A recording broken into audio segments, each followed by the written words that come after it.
Now, if you recall, in my very early lectures, in the introduction part, I talked about the most commonly used controllers in the real world, namely the PID control. And they have three control terms: the proportional term, the integral term, and the derivative term. And they are used sometimes in different ways. You could have possibly just a proportional term only, or you could have a proportional integral controller, or you can have a proportional and a derivative controller, or you can use all three terms at the same time. That's proportional, integral, and derivative controllers. Now today I want to use an example to show how and why, more importantly, why the PID control or the different terms affect their behavior or their response in different ways. Because last time I only showed you some examples of the output response due to different gains or different terms being used, and how the different values of gains affect their performance. But today I'm going to use this example to explain why. Now, the three terms in a PID control, we have proportional term, where the control output is proportional to the control error. The integral term, that's the integration of the control error times the control gain, Ki. And then we have a derivative term, the derivative of the control error times the gain Kd. Now altogether they play different roles. This one acts on the instantaneous control error. The second integral gain acts on past the accumulation of the control error. This one, the last term, acts on the trend, how fast they change the control error. Now that is basically the equation we use in the time domain. Now convert that into frequency domain. We have Kp, that's a constant, so that's Kp, times Es. If we apply Laplace transform to both sides of the equation 1. So this becomes Kp Es, this becomes Ki times 1 over S Es, because this integration. This term Kd, because the derivative, remember, derivative is represented by S. So it's Kd times S, then times Es. Because all three terms will have an Es there. If I divide Es to both sides, I get that. So the transfer function, this is the input-output relationship in the differential form. In time domain, this is actually transfer function between the controller output and the input, which is control error. Okay, or Us equal to this term times Es. Okay, so first Kp represents the proportional, Ki times 1 over S represents the integral, Kd times S, that represents the derivative terms. So this equation, that is really the representation of the PID control in the frequency domain. Now, because we are dealing with transfer function and so on, so therefore it's essential to understand the transformation from equation 1 to equation 2, and you will need that quite often. Sometimes when we refer to something, say I want a PI control, therefore it's just these two terms here. If I want a PD control, then you have this term and that term. Or you can actually set Ki to 0, that will give you a PD term. Set Kd to 0, that will give you a PI control. Set Ki and Kd to 0, that will give you a proportional control, and so on and so forth. So it's really the job of control design engineers to make these decisions, what terms to use and what values they should be. It's part of the design process. So now I'm actually going to stick with the transfer function rather than the differential equation or the time domain representation. So first example, or first part of the example, is I'm going to look at the open loop first. Now in the open loop, my GS equals to 1 over S plus 2. And in the closed loop, I have a controller here, but a controller is something that we need to discuss later. Okay, I have a unit feedback, HS equals to 1, just to make life a bit easier for us. Okay, so if you look at the open loop first, GS equals to 1 over S plus 2. The DC gain is when you set S, all the S's in the transfer function to 0. So the DC gain would be 1 over 0 plus 2, that's 0.5. That is a first order system. So if I look at that system, I know it conforms to the second standard format. That's K over S plus alpha. So alpha here is my corner frequency, that's 2. And the time constant is inverse of the corner frequency. Therefore, inverse of 2, that's 0.5. So that's what we get out of the open loop. What I want to do is actually to see what the closed loop we get with different control terms in PID. Okay, so bear that in mind. DC gain is 0.5, the corner frequency is 2, the time constant is 0.5. Okay, so first of all, we're going to look at the proportional control only. So Ki and Kd, the integral and derivative gains are set to 0. If I want to derive the transfer function for this closed loop system, the overall transfer function equals to, in the numerator will be K times G because it's the feed-forward path transfer function from input to the output, so K times G. In the denominator, it's 1 plus K times G times H, because K times G times H is all the terms in the feedback loop. Okay, so if I substitute K S into that transfer function, what I end up with this. Now, I'm not going through the steps from the formula to here, because for this part, I like to use this example as part of your practices. So when we finish this, in addition to the practice question I set you, and I like you actually to see whether I got this transfer functions right. Okay. So stick everything that replace G and K, H into the formula, and I end up with Kp over S plus 2 plus Kp. That is the transfer function of the closed loop system when only the proportional gain is used. So there's only one parameter to tune, that's the control gain Kp. And I want to see the trend, how the Kp affects the closed loop properties. So I'll copy that over, that's a closed loop transfer function with the proportional gain. If I want to find the DC gain first, now without the controller, DC gain is 0.5. That means in steady state, the output will only be 50% of the input. Now, if I set S to 0 to the closed loop transfer function, that will give me the closed loop DC gain, which is Kp over 2 plus Kp. Again, this is the first order system. It is in the second standard format, so we know the corner frequency equals to whatever value at the bottom. That's S plus the corner frequency. So corner frequency equals 2 plus Kp.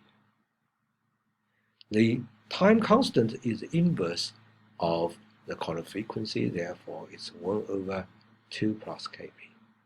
So I have equation 2 for the DC gain, equation 3 for the corner frequency, equation 4 for the time constant. Now I want to see the trend. Just go back to equation 2. I want to see a trend. If I increase or reduce the Kp value, what happens here to DC gain? If K, for example, Kp equals to 1, I have 1 over 2 plus 3. Sorry, 2 plus 1 equals to 3. So 1/3, that's my DC gain for the closed loop, is actually worse than the open loop, because the open loop is 1 over 2. And the output is 50% of the input. But this time, if my Kp controller gain is 1, then the output will only be 1/3 of the input. So the control error will be bigger. But if I set the Kp gain to 10, 10 divided by 12, that's my new control gain.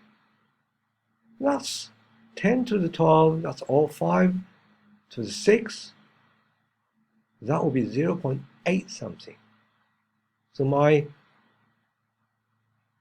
output in steady state will be at least 80% of the input. That's a quite reduction in the control error.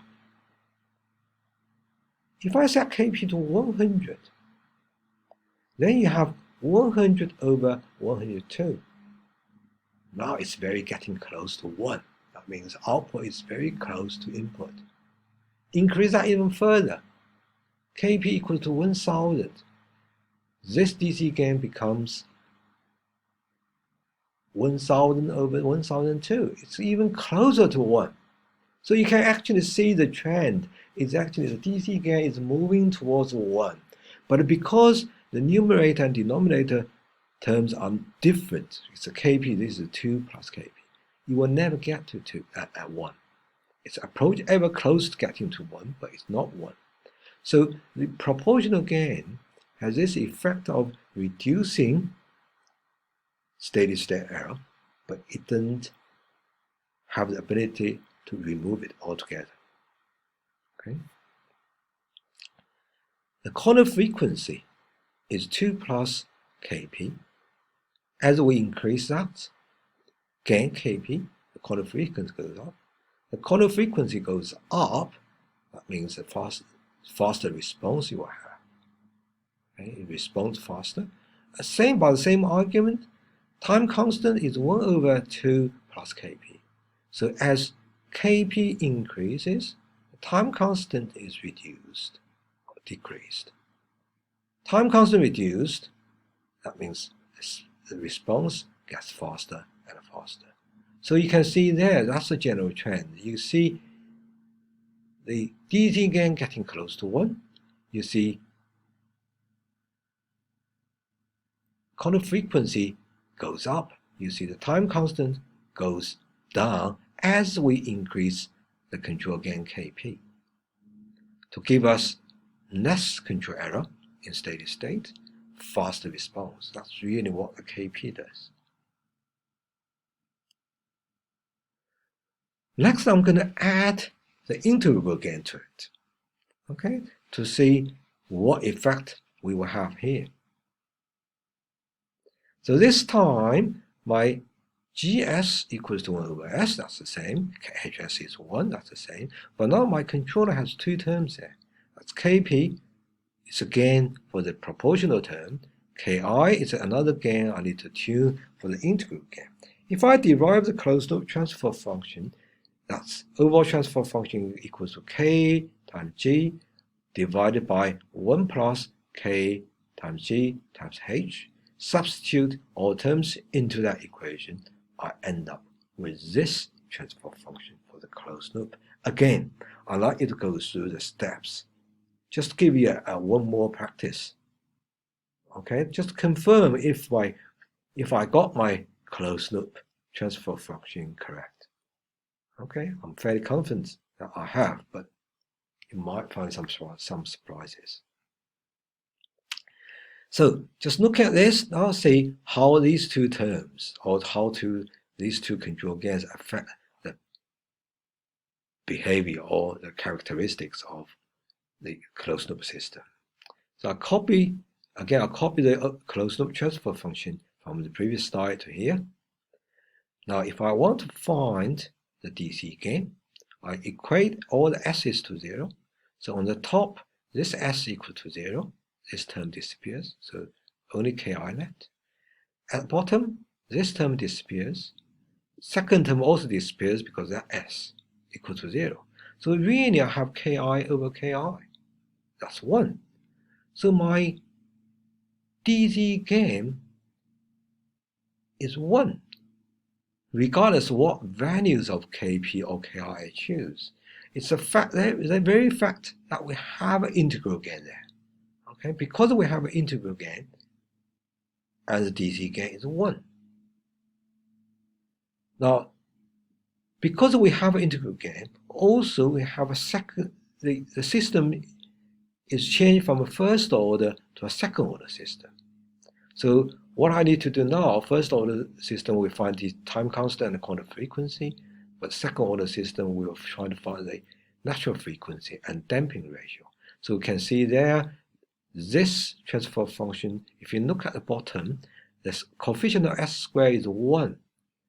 So it is in the standard format for the second order system. When the second order system is in the standard format, then the last term in the denominator would be omega n squared. So ki is omega n squared, therefore the natural frequency omega n is the square root of ki. The middle term is 2 times zeta times omega n. Zeta is my damping ratio. Therefore, zeta equals to this term, 2 plus kp divided by 2 times omega n. Omega n is square root ki. So that's my damping there. So just to have a close look of this, what all this means to us. When we have added an integral gain to the controller, the DC gain becomes 1. That means the output will equal to input in steady state. Therefore, there will be no steady state error. So the integral gain or integral term in a closed loop system has this effect of trying to remove the steady state gain altogether. Increase the control K P. Now, control Kp doesn't affect the omega n, but it affects zeta. Now, increase this value, the damping ratio is also increased. The damping ratio is increased means system is more damped. That means it becomes more stable. So Kp has an effect to make it more stable. Increase the Ki value. Now Ki is the integral term, the gain for the integral term. So if you look at Ki, if we increase the Ki, omega n also increases. Now omega n is an indication of system, whether a system is stable, is fast or slow. So increase Ki will increase omega n, therefore in turn it increases the response time, increase the response speed, that means a faster response. But if you look at the equation number 4, Ki is actually in the denominator. So if you increase Ki, the damping will reduce.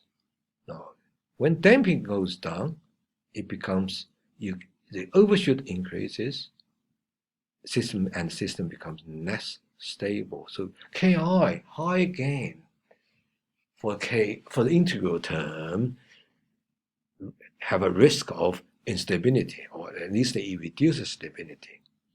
So you have to be careful there. Use it to eliminate the steady state error, but because you also increase the risk of instability, so you have to be careful, and trade-off sometimes will have to be made. Now if you swap the integral gain with the D term, so I have a PD controller here. Let's see what we have.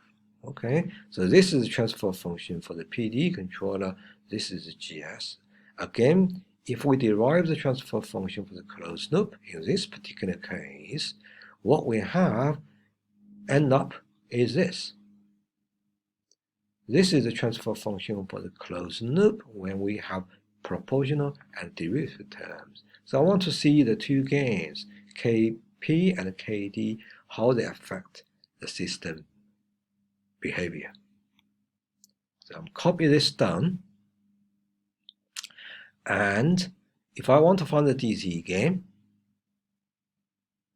and I'm going to set all the s's to 0, so this s equal to 0, this term disappears, this s to 0, this term disappears. So end up with Kp over 2 plus Kp. That is the same as when I had the case with the proportional term only. So what you have here is Kd doesn't have any influence on the DC gain. Okay. If I want to find the corner frequency, I need to make this transfer function into a standard form. So I'm going to divide 1 plus Kd, 1 plus, because I want the coefficient of s to 1. So to make the transfer function into the second standard format for the first order system. So I'm going to divide every term in that transfer function by 1 plus Kd just to get rid of that. So this becomes Kd over 1 plus Kd. This becomes Kp over 1 plus Kd. This becomes 2 plus Kp over 1 plus Kd. Therefore, my corner frequency is this part divided by 1 plus Kd. Inverse of that gives me the corner frequency, give me the time constant.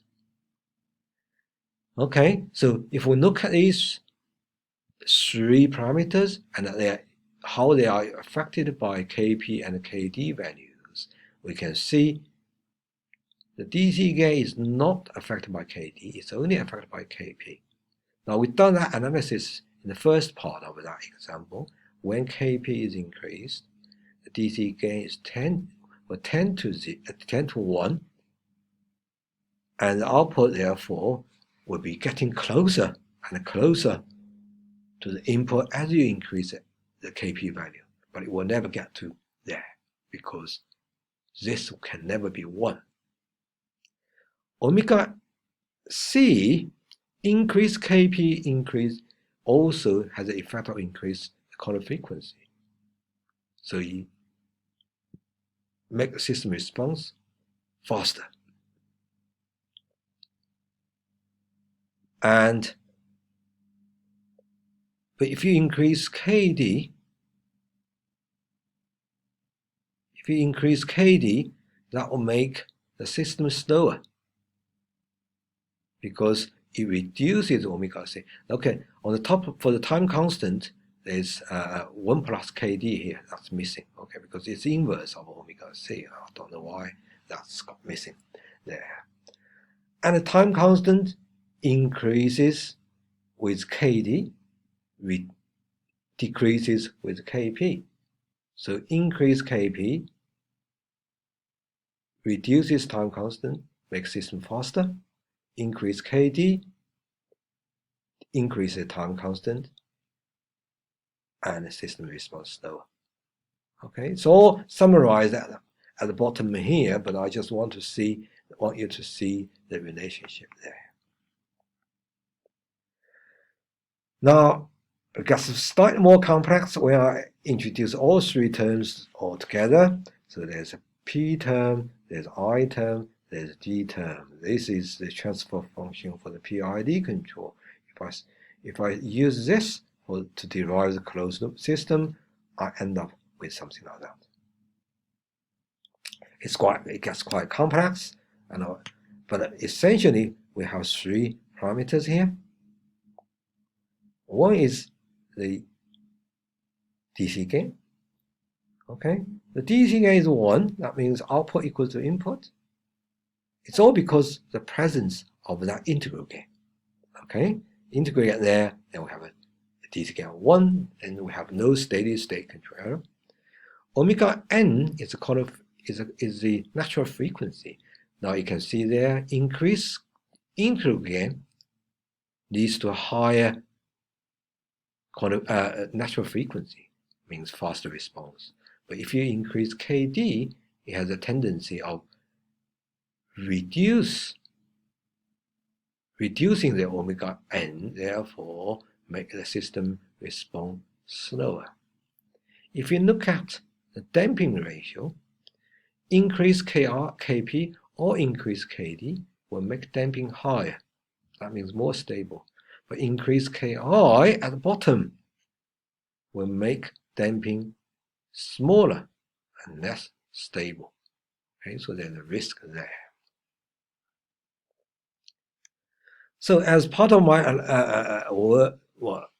my lecture, this is what I like to do.